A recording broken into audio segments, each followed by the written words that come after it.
This is Blake Temez with the Blake Temez podcast, where I speak as a Catholic layman to Catholic laymen about missional living, wisdom cultivation, and legacy building in service of Christ and his bride, the Church. Thanks for being here.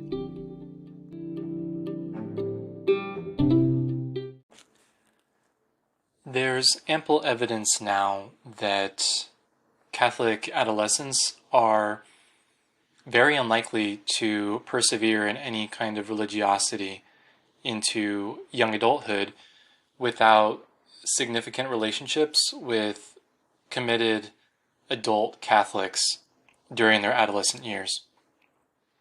In other words, if a young person has parents who have a high degree of religiosity, then that's a major contributor to the same being the case for their child into young adulthood. And even if the parents are not highly committed to their faith, there can be a surrogate support that is provided by other committed adults that the young person has some type of connection with. This language of religiosity and having adult figures in your life comes from a book called Young Catholic America, which is authored by Christian Smith and his colleagues, and it's a spin-off version, if you will, of some other studies that Smith did, but this one focusing particularly on the Catholic subset of the total population that he was looking at when it came to young people and their religious practices and belief. And so this phenomena of mentorship being necessary is both commonsensical and verified by research, right? The expert opinion that we want to see before really investing in a certain approach. And so this gives some motivation, some purpose to both parents, but also other adults who want to see the young people that they know persevere in their faith. For parents, it's essential for them to consider that in most cases, your children will only be as committed to your religious tradition, and again, we're speaking mostly about the Catholic tradition here, so your kids will only be as Catholic as you are. There's different factors, right? And we can think of exceptions that tempt us to disregard the rule, but as a general rule, your kids will only be as Catholic as you are. And so we need to reflect on what are our practices, how are we articulating our beliefs, and living an authentic, wholesome, and deeply meaningful Catholic life so that our children have something to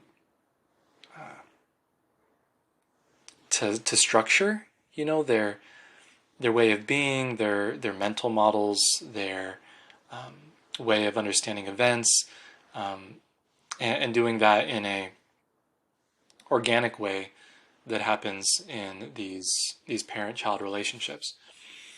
Now, even if you are not a parent, but you have the opportunity or the potential to act as a mentor of another young person, or let's say that you are a parent, but your concern extends beyond just your own children, and it extends to other young people in your church or the friends of your children, or you're an older adult whose children are grown, and so you have that experience of parenthood, but you're in a different season, right? And so you have an opportunity to speak into the lives of young people with a great deal of experience behind you.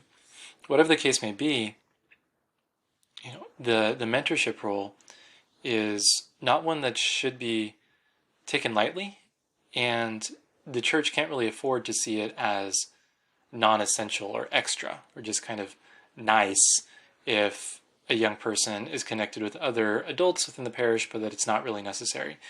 Well, it is necessary, especially in those cases where the parent's faith in one way or another is lacking.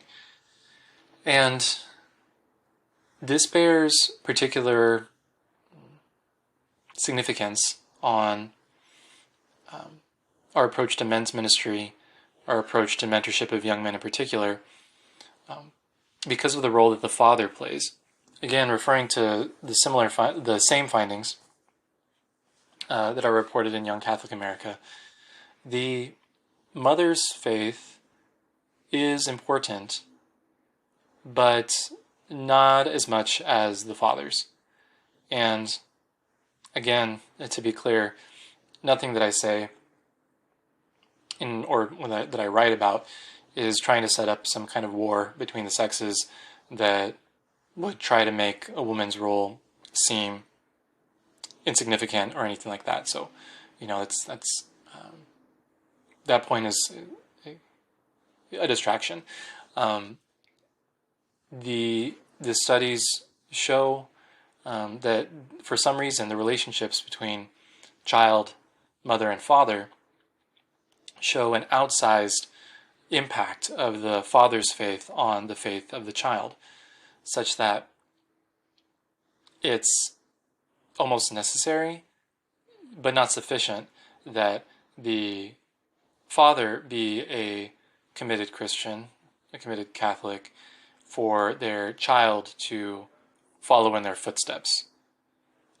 Whereas even if the mother is not highly committed, but the father is, that the father's faith is the one that wins out. Whereas if the other configuration is the case, where the mother has the strongest faith, but the father is non-practicing or practices something else, like some Eastern religion, whatever the case might be, that it's unlikely that the mother's example will be sufficient for the child to persevere in faith.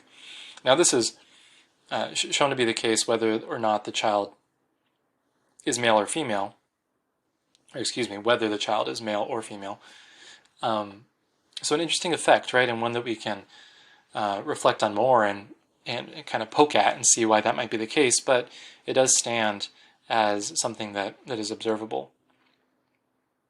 And so men's ministry, effective men's ministry, can have a multiplying effect, right? If you are able to reach the father, it has a significant impact on the development of their children.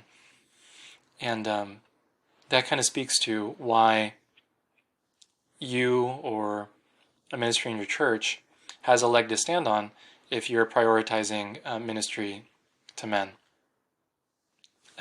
Evangelizing ministry to men, perhaps, is another way to say it.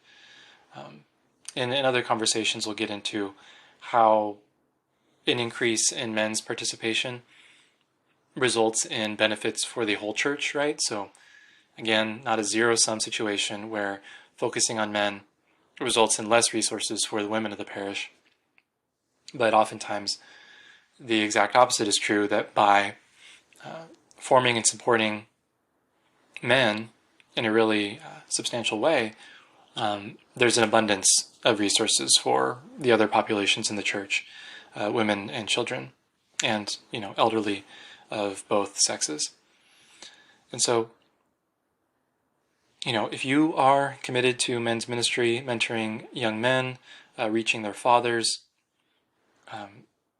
in an official capacity, as a staff member of a church, as a pastor, or in an unofficial, and I hesitate to use that word because these unofficial ways of reaching your neighbors, your family members, people that you know through the neighborhood association or your kid's school or whatever it might be, while that might be unofficial and that you're not paid for carrying out that work, in a real sense, it's more important than the work that happens on the parish grounds, because you're reaching those men that, will not be around for the Bible study that happens at the parish. And so I hope that's an encouragement to you, just knowing that, you have this backup of, these studies of, this wisdom of experience when you are investing in the young men or, the older men in your life, and making that a priority, knowing that it has benefits for everyone else that they're connected to as well. So the mentors are non-negotiables, the men's ministers non-negotiable. So know that and own it. And as always, thank you for your time and your attention. God bless you in all of your efforts. Peace.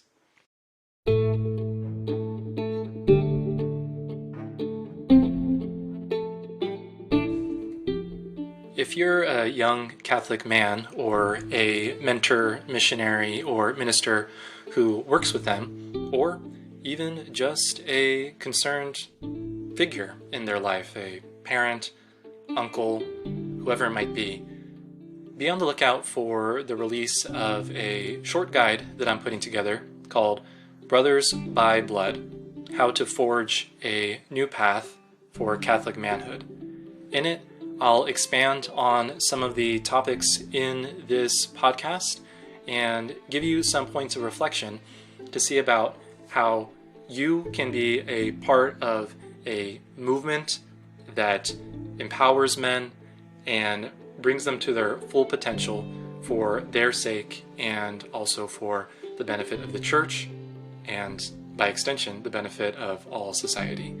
So again, thank you for being a part of this, and look out for more information about the release of my guide in episodes to come.